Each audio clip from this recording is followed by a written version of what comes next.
This is the story of how I got revenge on my evil mother-in-law who was hell-bent on trying to ruin my life. For a long time, I held my tongue and turned the other way, but everyone has their breaking point, and I believe I reached mine some months ago. To give you some context, you should know that whenever it came to my mother-in-law giving me something, it was always of poor, subpar quality. For example, on our wedding day, "This gift is from my beautiful mother-in-law, Justine. Let me open it up. Oh, I see, it's a second-hand spatula. Thank you so much, this is very lovely." Or when it was my 33rd birthday, "Oh, Justine, you really shouldn't have." "Shh, just open it." "Oh, wow, it's what is it?" "You silly goose, it's a shovel." "Oh, how lovely, but there appears to be some rust on it." "It's a refurbished shovel." I, later on, found out that she took it from the neighbor's shed and gifted it to me. There was also that time I held a dinner party and she bought the cheapest bottle of wine that she could find. At this rate, I'd rather that she didn't do anything for me at all. But the instances that irk me the most, the moments that hurt and bruise my soul, is when she insists on cooking food for me, but every time I try it, it tastes horrendous.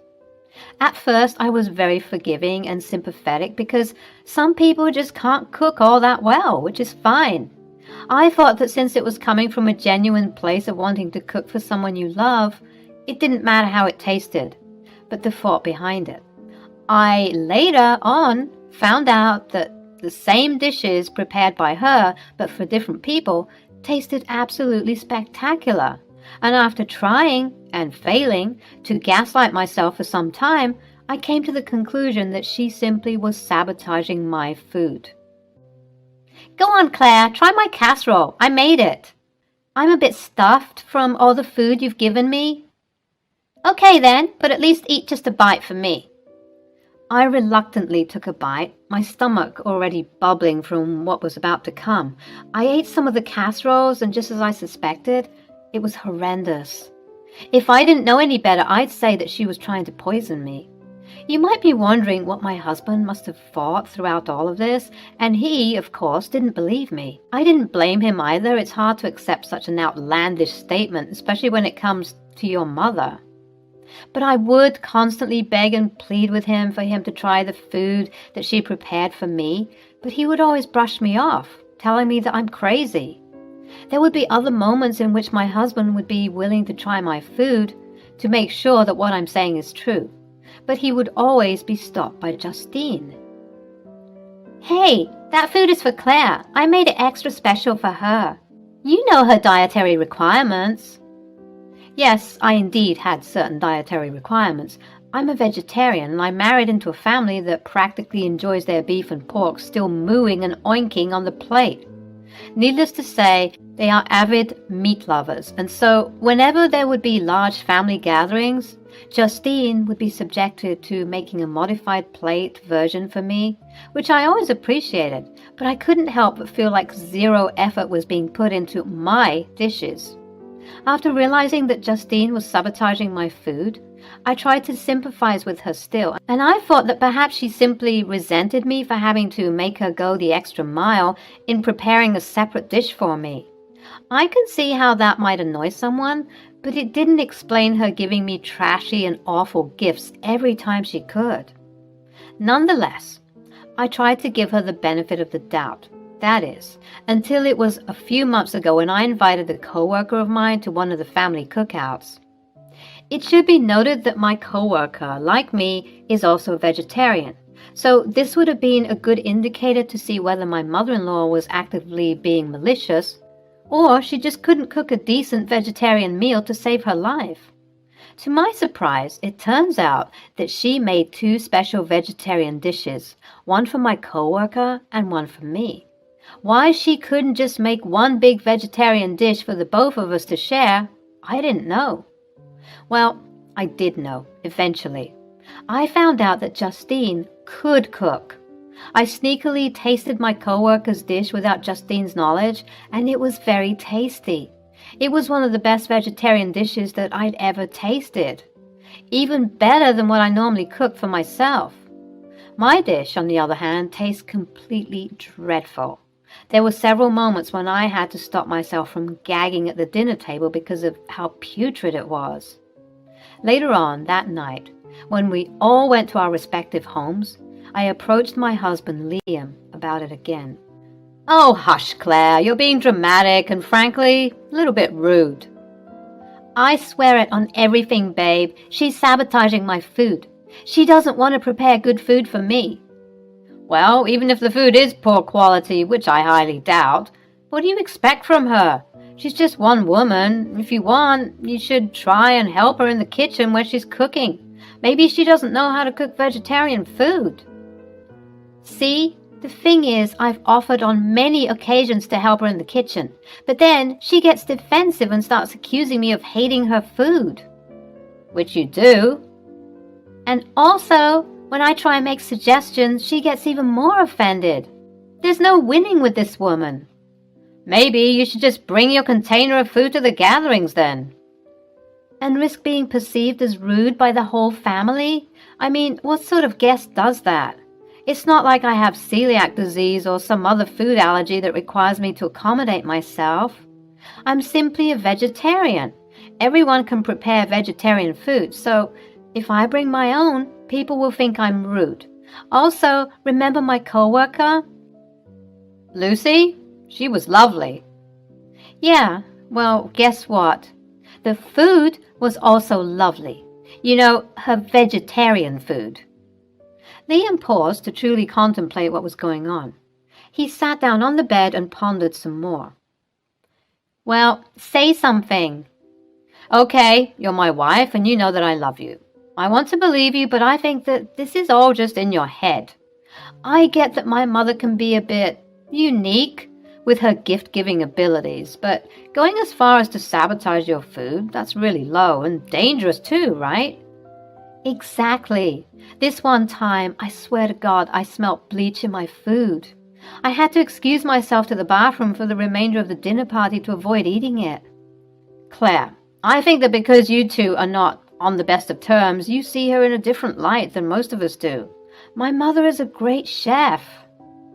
"I don't disagree. In fact, after tasting some of my coworkers' food tonight, I'm convinced that she can do a splendid job. But for some reason, when it comes to me, she doesn't want to cook properly." "Enough. I won't hear you slander my mother any longer. She's an amazing cook. You're being delusional." I was fed up. How many times did I need to try and convince my husband that I was telling the truth? I decided that I had to show him what I was saying was correct, and so I patiently waited for the next family gathering to ensue so that I could make my move. It was approximately a month later when I'd get a call from my mother-in-law. "Claire, darling, how are you?" "I'm doing well, thank you. And you?" "I'm excited. As you know, we're holding another family gathering this weekend. Uncle JJ just returned from his job posting in France, and now we have to celebrate. Please tell me that you and Liam can make it." "Oh, Justine, you know we wouldn't miss it for the world." "Oh, wonderful. Uncle JJ didn't want anything fancy despite coming from France. You can imagine. So we're just going to have things like sliders and sandwiches, very casual. You can even invite your coworker friend again. She was darling. Unfortunately, she won't be able to make it this time around, but Liam and I will be there." "Oh, what a shame, but I'm glad you two will be coming. Oh, and one more thing.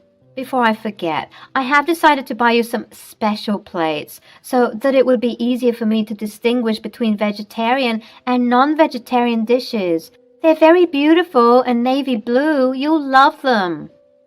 "Not an issue, Justine. Thank you for being so gracious." "Alrighty then. See you soon." I hung up the phone. In any other circumstance, I wouldn't have minded having different plates from everyone else. It's just a plate after all.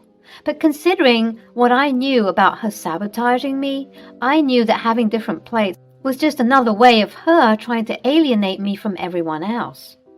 Everyone else in the family enjoys their meals thoroughly, but mine are always lousy and pathetic, so when I complain, I look snobbish and uptight. But that is not the case. I know that rumors have been going around of me being bratty, and I wish that I could just share my food with them for them to see that what I'm being served is not right. But Justine is always watching like a hawk, and for some reason, she gets extremely upset and offended when I try and offer my food to someone to taste or when I don't finish my food. Thankfully, there have been times when I had managed to escape, but unfortunately, more often than not, I'd have to chug the food down as quickly as I could, just so I could avoid tasting what I was putting in my stomach. Whenever I come over, I dread it, and I always anticipate going home, scrubbing my mouth clean, and making some proper food for myself. But this upcoming weekend, I wasn't feeling that dread. On the contrary, I was rather excited because I had the plan to show everyone for once and for all that I wasn't crazy, rude, or dramatic. I had genuine concerns that weren't being met, and everyone needed to see that. The weekend came, and as usual, Liam and I brought our signature coleslaw to the barbecue. There were steaks and sausages and chickens everywhere. As a vegetarian, it was slightly overwhelming to be surrounded by so much meat, even though I was used to it by now. It seemed as though Justine went all out this time for Uncle JJ's return, because even the meat lovers were like, "This is way too much meat." Nonetheless, the party was great. I was beginning to enjoy myself by chatting trivially with some in-laws as well as playing with my nieces and nephews. But the time finally came when Justine would call for everyone to come and sit at the big dining table set up outside for everyone to sit at. When she called for us, my stomach began to rumble. That all too familiar feeling of dread and disgust, but I quelled it, and I forced myself to smile and sit calmly and happily next to Liam. "You see, Claire, everyone's having a good time. Hell, I even saw you enjoying yourself. Just relax and let loose. Mom worked hard on this, and I'm sure your food would taste good if you just adopted a more positive attitude." At this point, I was getting sick of hearing Liam preach on his high horse, having no idea what it was like dealing with his mother and being forced to eat the dreadful food. But I had a plan that was about to go down. Justine proceeded to bring out the food, with the help of the older children who loved bringing out the dishes. Justine herself brought out mine and Liam's plates, and just as she had said on the phone, my plate was a beautiful navy blue. Unfortunately, this was a stark contrast against the other white plates that were all around the table, but that didn't matter to me at the moment, as I was ready to enact my revenge. Just as everyone was settled down at the table and grace had been said, people were ready to eat when I suddenly cried out, "Oh my goodness! Is that a snake?" Everyone was startled in their seats. The children began to squeal in excitement as they were all rushed inside, with some of them fighting back, eager to see the snake. The adults all sprang up to the action, with the women leading the elderly and the children away and the men going towards where I pointed, being extra cautious but manly and burly nonetheless to protect their family from this unforeseen danger. While everyone was tending to their designated roles, I trailed behind the women, looking back at the dinner table, all set out with the delicious and beautifully prepared food. Thankfully, all of the food looked pretty similar, and one really couldn't tell the difference between plate A and plate B if they tried, which is why my mother-in-law made her special plate for me so that she could easily tell which plate had the nasty food and which food was good. I hurried because I started to note people making their way back from the forest, brushing up ahead. I snatched the sandwiches from my plate and Liam's plate and swapped them fast so that I wouldn't be detected. At that moment, Justine was re-emerging from the home as she got word on the phone from Liam that it was a false alarm and that if there was a snake, it was long gone by now. Everyone began to return to their seats, all slightly giddy and excited from the discovery, even if it was a false one. People seemed to enjoy the rush of adrenaline they got from the situation, even the elders. Everyone re-situated themselves in their seats, and I said, My bad, everyone. I must have not seen the ground properly. Please excuse the disturbance. Everyone responded quite well to the disturbance, not being too irritated with having their eating time disturbed by a false alarm. It's no issue, honey. Better safe than sorry. And everyone seemed to have enjoyed the little thrill of being greeted by a snake. Perhaps it smelled all the meat and decided to join in. Everyone laughed. It was indeed a good party. That was until Liam decided to take a bite of my vegetarian sandwich. It's crazy, actually. Takes a bite. We were looking so frantically for that darn snake, but... He stopped, dead in his tracks, and all eyes were on him since he was the one telling the story. He began to gag, spitting out his sandwich on the plate. Yuck! That is horrendous! Liam, how dare you say something so rude? I worked so hard on these meals. Everyone began to slowly eat their food, admiring the succulent and juicy taste they were experiencing. They subsequently started questioning Liam and his reaction to the food. Uncle JJ, who was the quiet one of the bunch, even remarked how it tasted fine to him.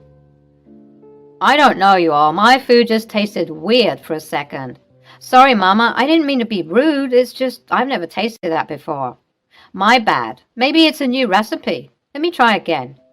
Again, Liam tried to take a bite of the sandwich, but he was gagging before it was fully in his mouth. At this point, Justine was quite flustered and she huffed and puffed about how rude Liam was being. Mom, I'm sorry, but I can't eat that. I don't know what's wrong with me, but maybe it isn't me. Maybe this sandwich is just off. Nonsense! My food is never off. Except it is. Everyone turned to me, wondering how I could say such a thing. It was only at this point that Liam realized that I hadn't been eating my food. Babe, why aren't you eating? Because I can't eat it. It has meat in it. The table all shared confused looks, and I saw the realization in Liam's eyes. Mom, have you been sabotaging Claire's food? Everyone gasped, almost in unison, and Justine began to start shouting. Liam, I don't know what's gotten into you. Maybe it's your spoiled and rotten wife who has convinced you to do this, but I will not have it. Do you hear me? Apologize for this instant. No, Mom. It's your food that is spoiled and rotten. Claire was right all along, you guys. Here, Uncle JJ, taste this. Liam handed over his sandwich to Uncle JJ, who tried to take a bite but had to stop himself from throwing up all over the table. At that moment, Justine's eyes snapped to me, and she said with venom in her words, What have you done? I should be asking you what you've done. You're the one who's been sabotaging my meals so that every time I come here, I'm in despair. Attention, everybody. I have to come clean. I made a false report about the snake. Yes, I'm so sorry for lying to you all, but I needed a distraction. You see, ever since I became part of this family, Justine has been sabotaging and poisoning my food. Everyone sounded shocked. It's true. I have had my suspicions for a long time, and you all might have thought that I was being snobbish, but just taste the sandwich that Justine made for me if you can even stomach it. By the time I finished my sentence, the sandwich had already made a couple of rotations amongst the men and women. After they had their reactions of gagging and dry heaving, they recommended that the elderly and the children needn't partake due to how rancid the food smelled, with even one family member wanting to go to the hospital. Your move, Justine. All right, fine, you caught me. I was sabotaging your food as you claim. Why on earth would you do that? Because she hates me. She's always had it out for me since day one. At that moment, Liam began to look green. He bent over and began vomiting all over the grass. After he was done, he flopped down on the patio sofa. Mom, what did you put in that sandwich?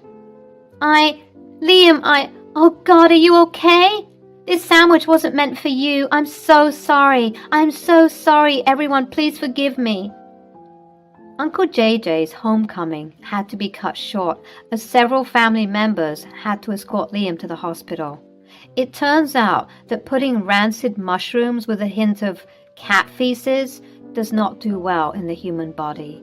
Liam was hospitalized for some time as he was recovering from this food poisoning, and my mother-in-law was consequently jailed for her part to play in this after giving her full confession. The events of that day let me know that this lady was willing to kill me due to her unbridled hatred of me. Had it been me, she would have been lollygagging until the sunset. But because it was her son, she was doing everything in her power to rectify her mistake. But it was too late. The damage had already been done. Thankfully, my husband made a full recovery and all. While I would visit him in the hospital, he would apologize profusely for not believing in me when I said that his mother would sabotage my food. His mother was trying to post bail, but the other family members wouldn't allow it, saying that she needed to sit there for some time and think about what she'd done. People who go and visit her always inform me of how sorry she is, and that seeing her son in such distress made her realize her erroneous ways. I, for one, am not accepting such an apology because it had to take her seeing her son in pain for her to realize that what she was doing was wrong. You mean to tell me that for all these years, not once did she stop and think that she was being evil? Lord knows what else she's been putting in my food. And I've had to stomach it for the longest time, often vomiting in secret and missing days of work just to nurse myself back to health. After revealing all of this to my husband, he felt even more sorry for me and promised to always believe me from now on. I'm just glad that I managed to teach 2 lessons. 1, always listen to your wife. And 2, don't mess with me because you might end up in jail.